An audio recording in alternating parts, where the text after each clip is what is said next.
Hi friends, స్పూన్నర కారం, స్పూన్నర ఉప్పు, అల్లం, పసుపు, కొత్తిమీర,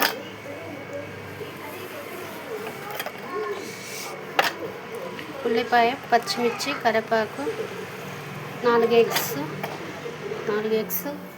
ఆయిల్ వేసుకోవాలి, జీలకర్ర, ఆవాలు, కొడగట కూడా ఉడుతున్నా,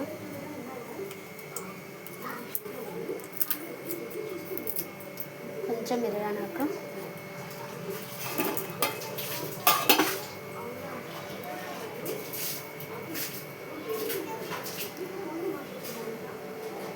వేగినాక ఉల్లిపాయ, పచ్చిమిర్చి, కరివేపాకు వేసుకోవాలి. ఇది కొంచెం గోల్డ్ కలర్ వచ్చేంత వేసుకోవాలి.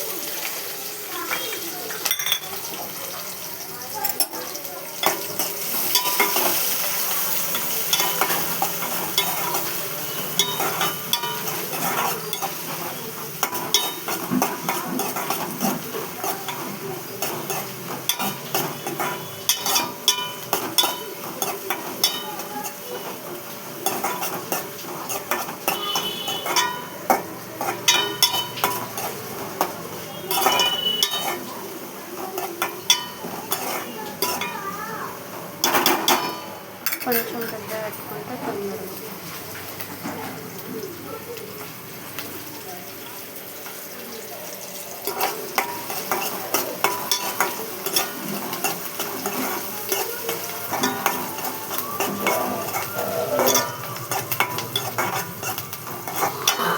పచ్చిమిర్చి, ఉల్లిపాయ కొంచెం బాగా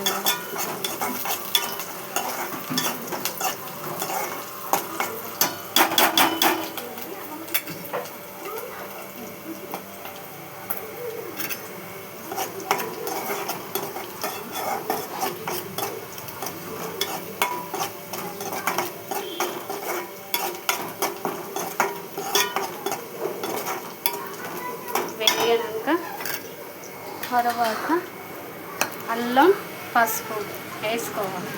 1 స్పూన్ అల్లం నీసు కదా, 1 స్పూన్ అల్లం వేసుకొని దీంతో కొంచెం రుచి కూడా పసుపు వేసుకోవాలి. ఇవి కొంచెం గోల్డ్ని ఈ గోల్డినాక ఈ పసుపు, అల్లం వేసుకోవాలి. ఇందులో ఇది పచ్చివాసన పోయేదాకా వేయించుకోవాలి.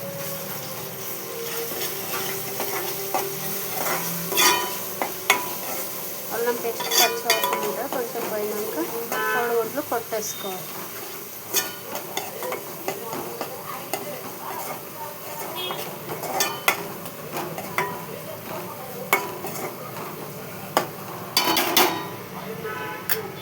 కొంచెం వేగినాక 4 ఎగ్స్ కొట్టి పోసుకోవాలి. 4 ఎగ్స్ కొట్టి కొంచెం సేపు ఉడికించుకోవాలి. ఉడికినాక తర్వాత వైపు కాలినాక ఇంకొక వైపు కాల్చుకోవాలి.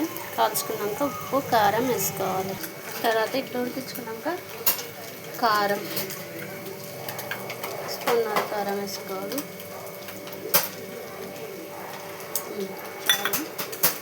కొంచెం సాల్ట్, తర్వాత కొత్తిమీర పైనుంచి వేసుకోవాలి. గార్నిష్ ఇక కాల్చుకుంటే ఇట్లా ఉడికించుకోవాలి. ఒక 5 మినిట్స్ పచ్చి వాసన పోయేదాకా ఉడికించుకొని దింపేసుకోవాలి. 5 మినిట్స్లో దింపేసుకోవాలి.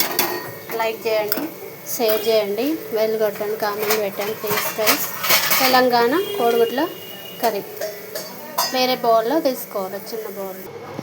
లైక్ చేయండి, షేర్ చేయండి, బెల్ కొట్టండి, కామెంట్ పెట్టండి. ప్లీజ్ ఫ్రెండ్స్, తెలంగాణ కోడిగుడ్ల కర్రీ చాలా బాగుంటుంది, ఇట్లా చేసుకోవాలి.